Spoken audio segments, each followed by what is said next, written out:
अतिथि वृंद, श्रीमान शुभम पटेल जी, आदरणीय डॉक्टर वीना आर्या जी, इस जिला प्रतिनिधि सभा की मंत्री सुमन पांडे जी एवं इस कार्यक्रम का कुशल संचालन कर्त्री डॉक्टर निष्ठा विद्यालंकार जी, इस तरह के आयोजन में बोलने का मेरा दूसरा अवसर है।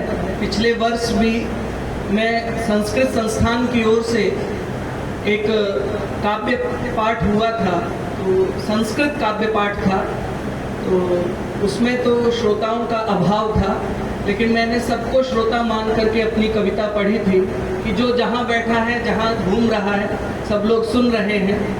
तो ये तो ध्वनि तो सब जगह व्याप्त है और हम शब्द को नित्य मानते हैं।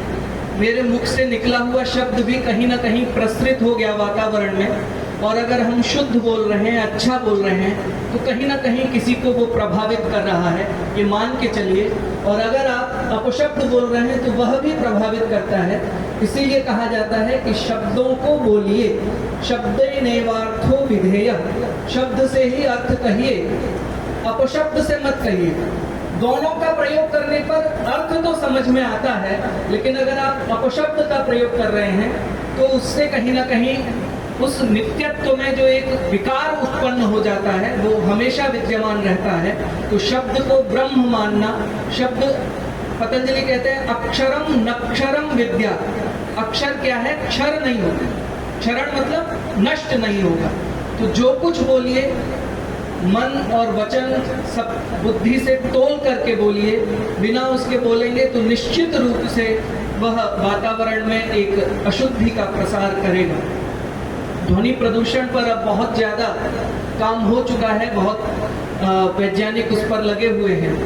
आज के विषय पर आते हैं। विषय है गुरुकुल परंपरा की पुनर्स्थापना। गुरुकुल परंपरा की आवश्यकता क्यों है?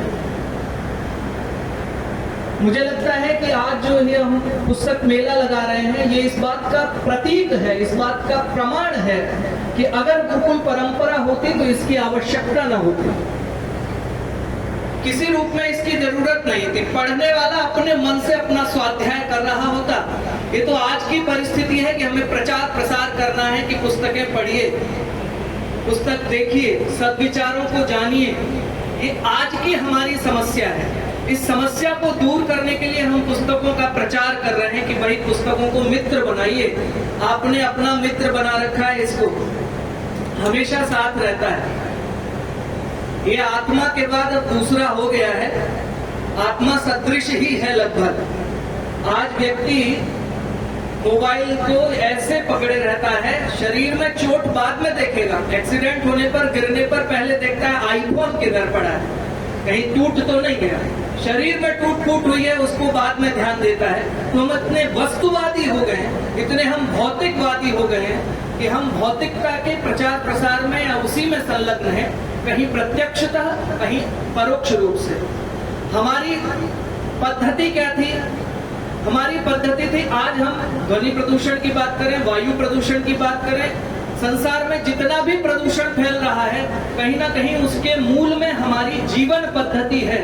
अगर हम अपनी जीवनचर्या को, जीवन पद्धति को सुधारेंगे तो अपने आप स्वतः सारा पर्यावरण शुद्ध होता चला जाएगा। जीवन पद्धति कैसे? गुरुकुल में छात्र के जाने का समय है 8 वर्ष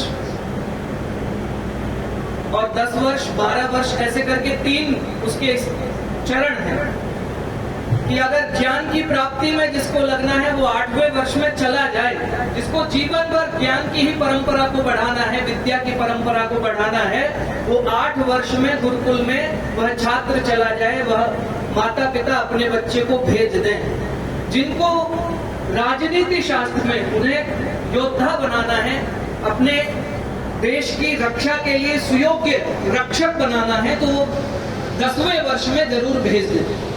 और जिनको धन कमाना और पैसा कमाना है तो वो 12वें वर्ष में भेज दें। सारी शिक्षाएं गुरुकुल में दी जाती थी, सबसे पहले जब गुरु के पास में, आचार्य के पास में छात्र को व्यक्ति लेकर के जाता था, तो आचार्य के पास ले जाने की इस प्रक्रिया का नाम ही था, जिसका संस्कार का नाम पड़ा उपनयन। उप माने समीप, नयन माने ले जाना। उपनयन किसके समीप? आचार्य के समीप। और आचार्य किसके समीप ले गया? आचार्य उसे ब्रह्म के समीप ले गया, ज्ञान के समीप ले गया, वेदों के समीप ले गया।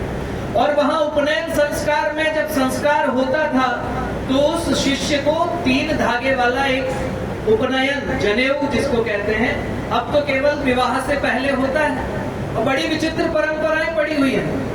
विवाह से पहले ही होगा और विवाह के समय बड़ी, मैं परंपराओं पे आक्षेप इसलिए कर रहा हूँ कि बड़ी विचित्र हो गई है।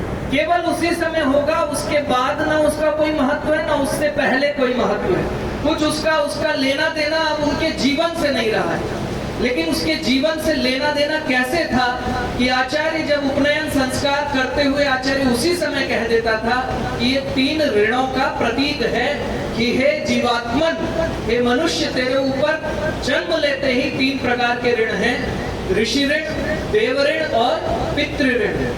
ऋषि ऋण अर्थात ज्ञान परंपरा का ऋण। हमें जो कुछ हम समाज से बनते हैं, जो कुछ हम सीख करके बनते हैं, तो वो कहीं ना कहीं हमारे पूर्वजों का दिया हुआ है।